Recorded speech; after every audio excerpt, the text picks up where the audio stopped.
Hello and welcome to today's webinar, A New Era of Integrated Thermal Energy Management, presented by Scott Reed. We will have a 20-minute content followed by question and answer session. As a friendly reminder, these webinars are recorded for future use and will be posted on our website. If you should have any technical difficulties, please send me a message for assistance. Without further ado, I'd like to introduce you to Scott Reed. All right, thank you, Michaela, and welcome everyone to the webinar today, and thank you for taking time out of your day to join us. Today we're going to be talking about the Energy Valve, our new version of Energy Valve, version 4, a new era of integrated thermal energy management. Talk about some opportunities for energy efficiency and how you can save pumping cost and chiller operation costs within your building, and talk about some of the new features that we have that we're excited to bring to the marketplace. So without further ado, let's go ahead and get started here. So I'd like to start off a little bit with a history of heating and cooling of HVAC. You know, typically in older buildings, as buildings were being constructed over different periods of time, occupant comfort was mainly the key metric. Energy prices were not as prevalent as they are today. So really, the main thing that was concerned about is just keeping the people comfortable in the building, but not necessarily worrying about the building performance. So building performance was kind of secondary. They just really wanted to make sure that everybody was either cool enough in the building or warm enough in the building. So we had things like poor energy efficiency, low delta T, and some of the carbon footprint that we're dealing with today. So as a result, these historical buildings are now part of the integral global energy system. They make up 25% of the global water. They use 40% of the global resources and emit 1/3 of the greenhouse gases. So in terms of specifically on the HVAC side, we see that 40% of a building's energy is used for heating and cooling. So almost half of the energy in the building is used to heat or cool the building. So in terms of energy efficiency and where you can improve, it would really be considered a low-hanging fruit. And overall, globally, 6% of the world's energy is used for cooling buildings. So really, it kind of fosters the need or the requirement for high efficiency equipment to really provide opportunity for change. And that's what we're going to talk about today with the Energy Valve, how the Energy Valve can be a solution to see and realize some of these energy efficiency gains. So as those buildings started to evolve, and being built, energy management in buildings is evolving as well. So, historically, we had inefficient systems. It was basically pressure dependent valves that weren't really concerned about, most efficient operation, which is primarily maintaining the heating and the cooling. And then from there, we started to integrate meters. Meters became more mainstream. They weren't the simplest to integrate. There was difficult network protocols to integrate those meters. That provided us some data, so we kind of knew where the loads were and where the energy was going, but we didn't really have a way that we could act upon that and really leverage that data that we're getting from those meters. So in terms of a little bit on the control side, around 2002, pressure independent valves became more prevalent. So now, we still don't really have the data or the insight, but we do have some efficiency gains. Pressure independent valves are a more efficient operating valve in terms of energy efficiency than a pressure dependent valve, which is one of the reasons that product became really adopted by the majority of the marketplace. Then a little bit further along that evolution, in 2012, the evolution really kind of begins from our part here at Belimo with the introduction of the Energy Valve. So now we not only have insight, we have the insight from the meter itself. We have the ability to control because we now have a valve incorporated in it and everything integrated together in one solution. So we really now have a robust solution that we can implement for energy savings and realizing some of these efficiency gains that we've been looking to achieve. So in terms of a product development here on the Belimo side, we really have been evolving our electronic pressure independent valves for quite some time now. Starting back in 2010, we started with the EPIV, which is a pressure independent valve that uses an electronic flow sensor to understand the flow measurement and to use that in conjunction to actually position the valve to the appropriate flow based on the building management signal. But really, the energy valve has been around for a decade now, starting with our first version, like you saw in 2012 of version 1. Then in 2015, we evolved that a little bit further for some of the needs of the market in 2015. We added things like power control. We expanded on our Delta T management functionality, and we still continue to have the actual flow. Then in 2017, we evolved it a little bit further, bringing version 3 to the market, where we added things like IoT and cloud services, which we still have today, but we kind of augmented it as well within this new version, of version 4, which we released in 2022. So this new version is something we're very proud of here in the marketplace, and there's some of the things that we're going to talk about in the subsequent slides of how this can help you in your systems and some of the features and benefits. So here we are today, Energy Valve version 4, a new era of integrated thermal energy management. So essentially bringing together what is meant to be brought together. So we have an integrated thermal energy meter, we have a control valve, and we have logic to optimize your system in terms of maintaining delta T and overall system efficiency. So we can improve our energy efficiency. We can save pumping costs by maintaining low delta T. We're going to talk a little bit about that. So we increase our occupant comfort. So now we have kind of the best of both worlds. We are, optimizing energy efficiency and also maintaining the building comfort. So building comfort at its most efficient state. So really the kind of the best of both worlds. And also to help balance the system dynamically, which is kind of the nature of a pressure independent valve. So let's talk a little bit more about how we can improve energy efficiency. And one of the biggest culprits that we see in terms of what's hurting energy efficiency, and that is low delta T syndrome. So low delta T syndrome is an industry-wide syndrome. It is essentially a syndrome of that shows inefficient heat exchange within a coil or a heat exchanger that has a ripple effect all the way back onto the plant. Here you do a quick Google search on it. You can see over 26 million results that you would see pretty quickly. There's been a lot of periodicals that have been written on this topic, a lot of articles, a lot of awareness that's brought to the marketplace. It is really kind of the genesis for why we brought the Belimo Energy Valve to the market. We saw a need in the marketplace, and that is one of the things that's really made the Energy Valve so successful, is when you have a product that solves a very transparent need in the marketplace. So what are some of the causes of low delta T? So let's take a look at that. Now this is not an exhaustive list, but it will give you kind of a sense or a flavor of what causes low delta T within a system. So one of the prevalent causes is valves and coils being oversized. So typically when a coil is sized, it's sized for a particular load calculation, and then there's typically a safety factor that's added onto that coil of 10 or 20% to ensure that over time, as the coil starts to degrade or starts to scale or so forth, that it will still be able to conduct heat exchange. And also valves. Valves are also oversized as well. So particularly on a pressure dependent valve, when a pressure dependent valve is sized, it's sized based on a flow coefficient. And when that flow coefficient is selected, when they go to the manufacturer, that exact flow coefficient may not be available. So rather than picking a lower flow coefficient and undersizing the valve, typically a larger is selected, and so the coils and valves are inherently oversized right out of the gate.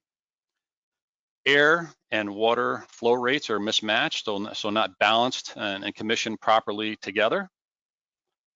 Dirty or degraded or inhibited coils, something we talked a little bit about on the first point. So over time, coils, if not properly cleaned, if there's dust or layers of debris on the coil surface, that can impede the heat transfer.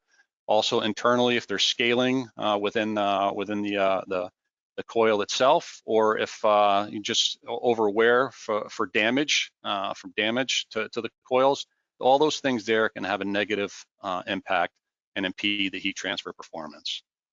And essentially, as we talked about, before, is pressure dependent valves being used. Pressure dependent valves are at the mercy of pressure fluctuations within the system, so it can be overflowing a coil, causing a low delta T situation.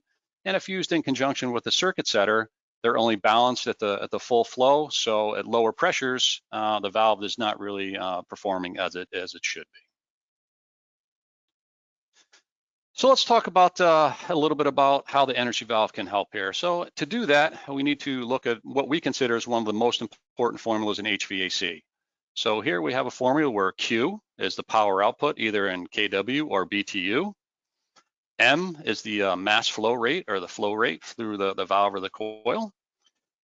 C is the capacity of the media or the fluid. And the delta T is also the component of this formula as well. And in order to maintain the power output, there's two variables that we can control. The capacity is fixed, but the mass flow rate and the delta T are something that can vary, and that's something that we have control over with the energy valve. However, typically valves only control one variable in this equation, which is the mass flow rate. So they're not looking at what the delta T is doing, so there's really no control or response to the delta T being depressed or lower from design, which is one of the unique things that really gives the energy valve a benefit in the marketplace, because it can look at both of these variables. So let's take a look at a couple of situations on what happens in terms of the impact of low delta T. So here we have a power output of 400. We have a mass flow rate of 6.35. We have a capacity of 4.2, and we have a delta T of 15. So when delta T drops, let's say from 15 to 12, in order to maintain our power output, the mass flow rate must increase, because flow and delta T are inversely proportional. So in this situation here, not a lot of good is happening, because what's happening is we're actually overflowing that coil. A second scenario, in order to maintain same units, 400, 6.35, 4.2, and 15, when delta T drops and flow rates do not increase, our power output drops. So in either one of these two situations, the impact of low delta T is not good for someone. So on the situation on the left, we have wasted pumping cost and wasted energy, which is not going to be good for the building owner, because they're paying additional costs for pumping and energy that they do not have to. And on the right-hand side, it's not good for the occupants. There's going to be occupant complaints, either not cool enough in the building, so it's going to be uncomfortable within the building. And there also could be unnecessary upgrades by things that are used to mitigate the actual problem of low delta T. So what we have with the energy valve is what's called a delta T manager. And that allows us to look at not only the control signal, but allows us to look at the actual delta T and the flow rate, and to maintain the appropriate flow rate through that heat exchanger or coil based on the design delta T. So we always want to maintain the optimum delta T to get the most efficient heat exchange out of that coil or heat exchanger. And when we do that, we then see that back to this what we consider the most important formula in HVAC, that with a minimum delta T maintained, we have no loss of power and we have no flow increase, because we are now monitoring those two key variables to maintain the power output. We're maintaining the mass flow rate. We're also maintaining the delta T. So looking after both of those variables, we can truly control what's happening in terms of output at that coil. So really have the most efficient heat exchange operating through that coil, which is again going to ripple back through our plant, because if we're pumping additional water that we don't need to, we could have additional chillers going on, we could have additional pumps going on. All of that is wasted energy within the HVAC system. So let's talk about how this could work in terms of flow savings. So the energy valve has the ability to operate in 3 different modes. It can be operated as a pressure dependent valve, it can be operated as a pressure independent valve, or it could be operated as a pressure independent valve with a delta T manager. And what the scenario here looks at is looking at those different modes in terms of operation. So here is a non-PI valve or a pressure dependent valve. We look at a 60-ton load normalized over those 3 operating modes, and we have our delta T's over here on our left. So what we see is we operate as a pressure dependent valve to serve that 60-ton load. It requires 240 GPM, and we have delta T's in the 4 to 7 degree range. Enabling the pressure independent mode, we see that we can reduce our flow to 144 GPM, and we have an improvement of delta T around the 12 degree range. And then when we turn on delta T manager, we can see that we only require 96 GPM to serve that 60-ton load, and we have delta T's with a 15 degree range. So to summarize, what that really means is when a delta T manager is enabled, we use 2.5 times less water than a conventional control valve. And we improved our delta T from 6 degrees to 15 degrees. Now that is going to have significant energy and cost savings from some of the things we talked about before, because we're going to be using less pumping energy and less chiller staging in terms of savings to really apply this to this appropriately. So that's kind of some of the savings that you can see with the Energy Valve. Let's talk about some of the new features and benefits that we have with this new version. So one of the things that we've incorporated is a configuration with the Belimo Assistant app. So you can configure the Energy Valve version 4 with a smartphone, either an iPhone or Android phone. So if you want to configure the delta T settings, for example, or if you wanted to configure the backnet or the bus settings, for example, or if you wanted to configure the flow rates, that can all be done through the NFC connection to the Belimo Assistant app. So it really allows you a nice, easy way to commission the valve quickly. Can also do some diagnostics with that, so you can actually see the actual flow rate through there. If there's any issues, that'll show apparently on the app as well. So it really gives a nice, easy way to leverage the device in terms of an operational standpoint.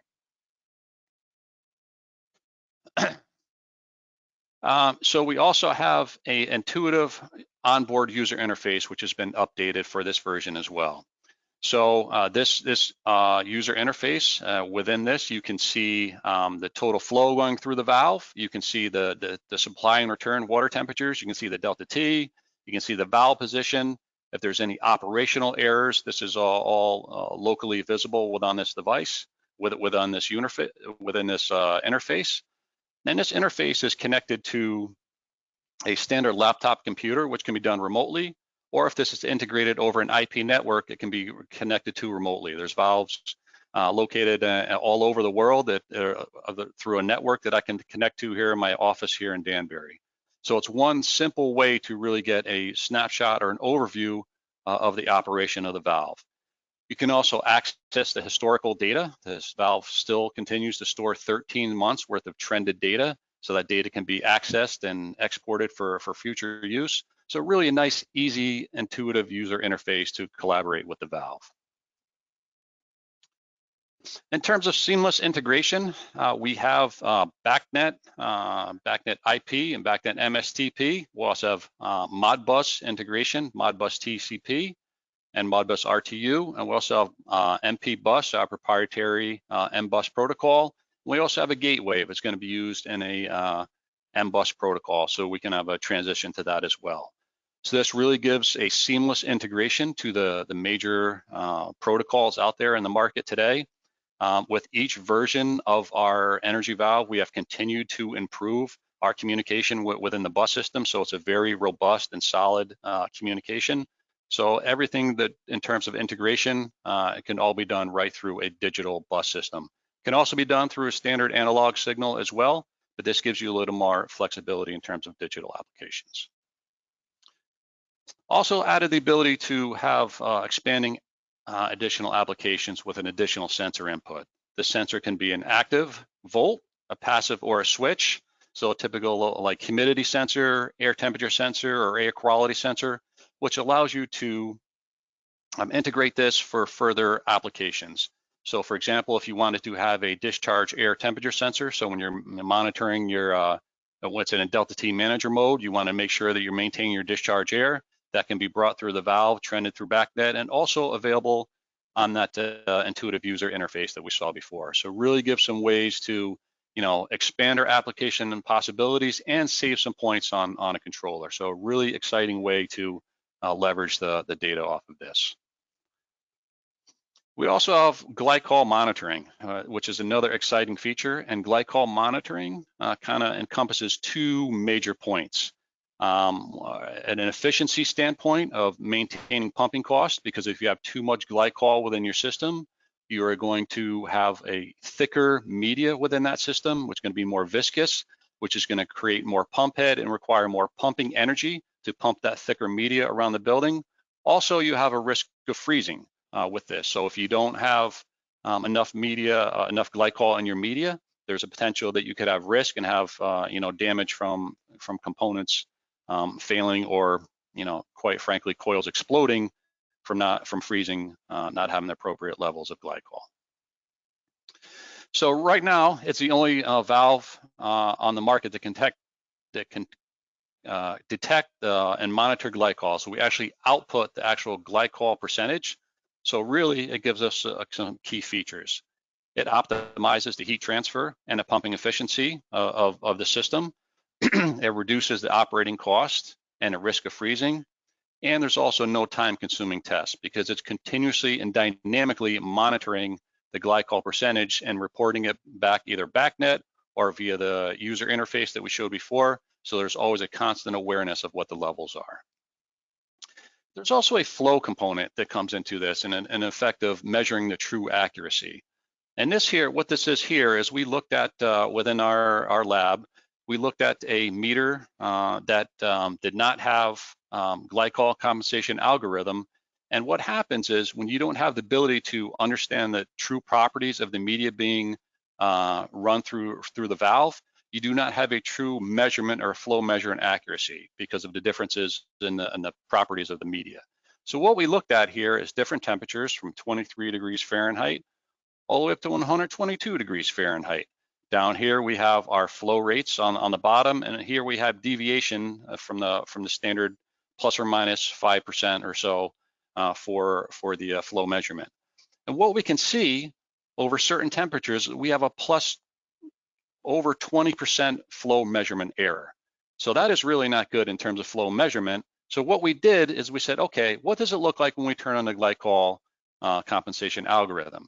So we turned it on here, same exact type of situation, same valve, same energy valve, same temperatures and same protocol, and we see that we considerably tighten down our tolerances. So no longer a plus 20% of error measurement. We can see it down very, very tight measurement, less than 5%. So what does that mean? So that means if a meter or valve does not have the ability to compensate for the changes in media composition in terms of glycol, that the flow measurement could be off by 25%. And if it's used to measure energy and worse for billing energy, that measurement is off by 25% as well. So really not a good situation in terms of operation. We have power over Ethernet incorporated into this product. So one single cable for both power and for integration of data. So one single cable that does everything. So it eliminates additional needs for transformers, additional need for wiring those transformers, additional labor to do those. And it's really something that gives us a unique advantage in the marketplace because this power over Ethernet becomes more adopted. It's already pretty prevalent in lighting and security. So this gives one more way to adopt our product into these new digital buildings. This is also still continues to be an IoT product. So we do have a suite of cloud services that we continue to offer with this product. So we have a permanent Ethernet connection that we enable to the valve that allows us to connect to a web application that allows you to make changes to the valve and see the operation of the valve. But one of the other nice things that it allows us to do with this cloud services is we allow for third-party integration. So it allows a third party to connect to our cloud to leverage the Energy Valve data in their own application. So if they have certain items that they want to use and integrate other components with our Energy Valve, that can easily be done through our Belimo Belimo Cloud at cloud.belimo.com. We also have some connectors already that are established. If you look in the IoT section of our website for SkySpark and Niagara, for example, and many others. So I advise you to take a look and see how those can be integrated into your system. So to kind of summarize here, we have an easy all-in-one solution. So a standard pressure dependent valves, we talked about before, they're kind of complex calculations with those. They're not the most efficient operation, requires special equipment to configure those. With our products, you can use a standard phone to configure our products, or a standard laptop computer to configure our products. So no additional special components or equipment is required to configure them. And an energy valve really provides, like we talked about before, an all-in-one solution, bringing together what belongs together. Data, insight, control, energy management, optimization, all built in one compact package. So it really kind of helps to, reduce the planning of pre-installation. We have quick and accurate setup. We save cost on material and labor in terms of the commissioning, and no extra cost associated with reconfiguring the settings. So really a one compact, unique package to offer to the marketplace. So I'd like to close it out here to keep you informed, following us on our various social media platforms, and open it up for some questions at this point. All right, thanks so much, Scott. So before we get started with the Q&A section, just a reminder, or just some information, we do have some handouts that are available. We have the Energy Valve brochure and the operations manual, if you'd like to download those items. So it's time for the question and answer session. Please type your questions into the question box and I'll read them aloud. We'll answer as many questions as we have time for. And if we don't get to your question, you're going to receive an answer via email. If you should think of something after the conclusion of the webinar, please feel free to email us, training@us.belimo.com. All right, so Scott, are you ready? Absolutely. All right, here's your first question. Does a calibration certificate come with the Energy Valve? Great question. Yes, a calibration certificate is available via the NFC app. So when you connect, or the Belimo Assistant app via the NFC connection, when you connect to the Energy Valve itself, you'll be able to download the calibration certificate.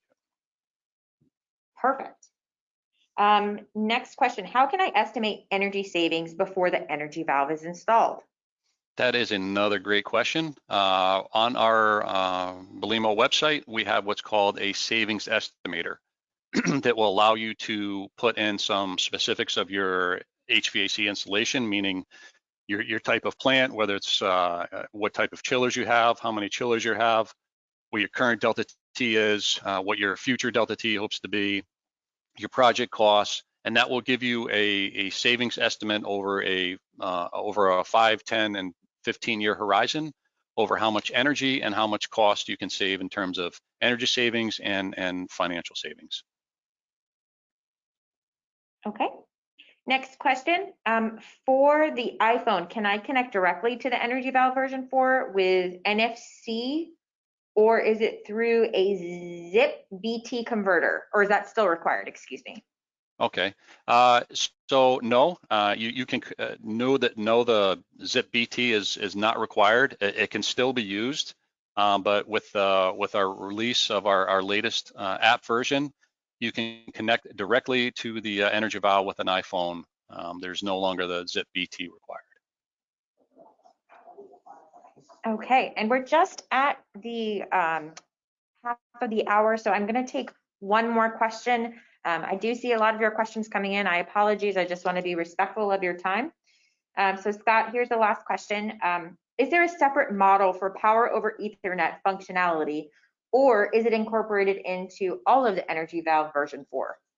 It is incorporated into all of the Energy Valve version 4. It is enabled through the NFC, for the Belimo Assistant app, through the NFC connection. And there is no separate model for those. Every Energy Valve version 4 is PoE capable. All right, thank you so much. And like I said, to those of you who are typing in all of the questions, Fear not, we'll provide some answers after the webinar. Thank you so much for attending today's webinar. I'd like to thank you, Scott, for an excellent presentation. If you have any additional insight or inquiries or questions, please feel free to reach out to us, training@us.belimo.com, and make sure that you sign up for our next webinar, which we will discuss what's new for you regarding 2022 and the Belimo product guide and price list. Thank you so much, everyone, and have a great day.